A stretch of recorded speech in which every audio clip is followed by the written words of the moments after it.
မင်္ဂလာပါခင်ဗျာဒီကနေ့မတ်လ23ရက်ညနေပိုင်းမှာထူးခြားတဲ့သတင်းတစ်ပုဒ်ထွက်ပေါ်လာပါတယ်အာနာသိန်းစစ်ခေါင်းဆောင်မင်းအောင်လှိုင်ဟာ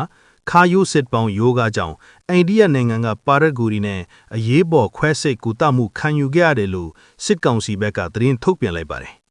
ခွဲစိတ်မှုဟာ2နာရီကြာမြင့်ခဲ့ပြီးအောင်မြင်တယ်လို့ဆိုထားပေမဲ့လာမယ့်မတ်လ29ရက်တပ်မတော်နေ့အခမ်းအနားကိုသူကိုယ်တိုင်တက်ရောက်နိုင်ခြင်းရှိမရှိဆိုတာကတော့ခုထိဝေခွဲမရထိနေစေပါဒီအကြောင်းစုံကိုအသေးစိတ်ကင်းဆက်ဖေးသွားပါမယ်စစ်ကောင်စီရဲ့ထုတ်ပြန်ချက်အရမင်းအောင်လှိုင်ဟာပြီးခဲ့တဲ့မတ်လ20ရက်နေ့ကတည်းကစစ်ရုံတစ်ခုမှာအရေးပေါ်ခွဲစိတ်မှုခံယူခဲ့တာဖြစ်ပါတယ်သူခံစားနေရတဲ့ဝေဒနာကတော့ခါယိုစစ်ပေါင်းယောဂကြောင့်အာတုံကြောညတ်တဲ့ lumbar spondylosis with spinal stenosis ယောဂပဲဖြစ်ပါတယ်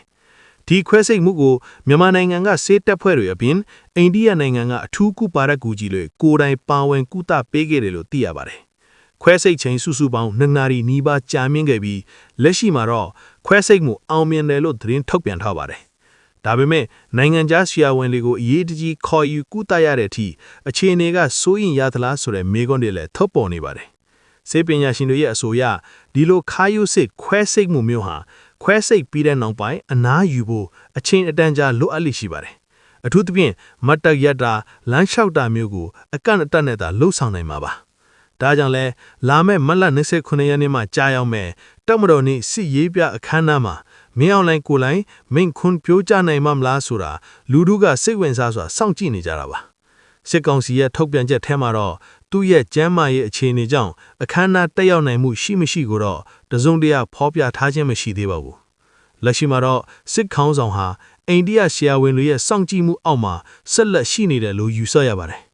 တိုင်းပြည်ရဲ့စစ်ရေးနဲ့နိုင်ငံရေးအကြက်အသေးတွေကြားမှာအာဏာသိမ်းခေါင်းဆောင်ရဲ့ကျမ်းမာရေးဟာဘလို့ရိုက်ခတ်မှုတွေရှိလာမလဲဆိုတာကတော့စောင့်ကြည့်ရမယ့်အချက်ပဲဖြစ်ပါတယ်မိဘပြည်သူများအနေနဲ့ရောဒီသတင်းအပေါ်ဘလို့ထင်မြင်ယူဆကြပါသလဲမလ29ရက်နေ့မှာမင်းအောင်လှိုင်ကိုတွေ့ရမယ်လို့ထင်ပါသလားကွန်မန့်မှာဝင်ရောက်ဆွေးနွေးပေးကြပါဦး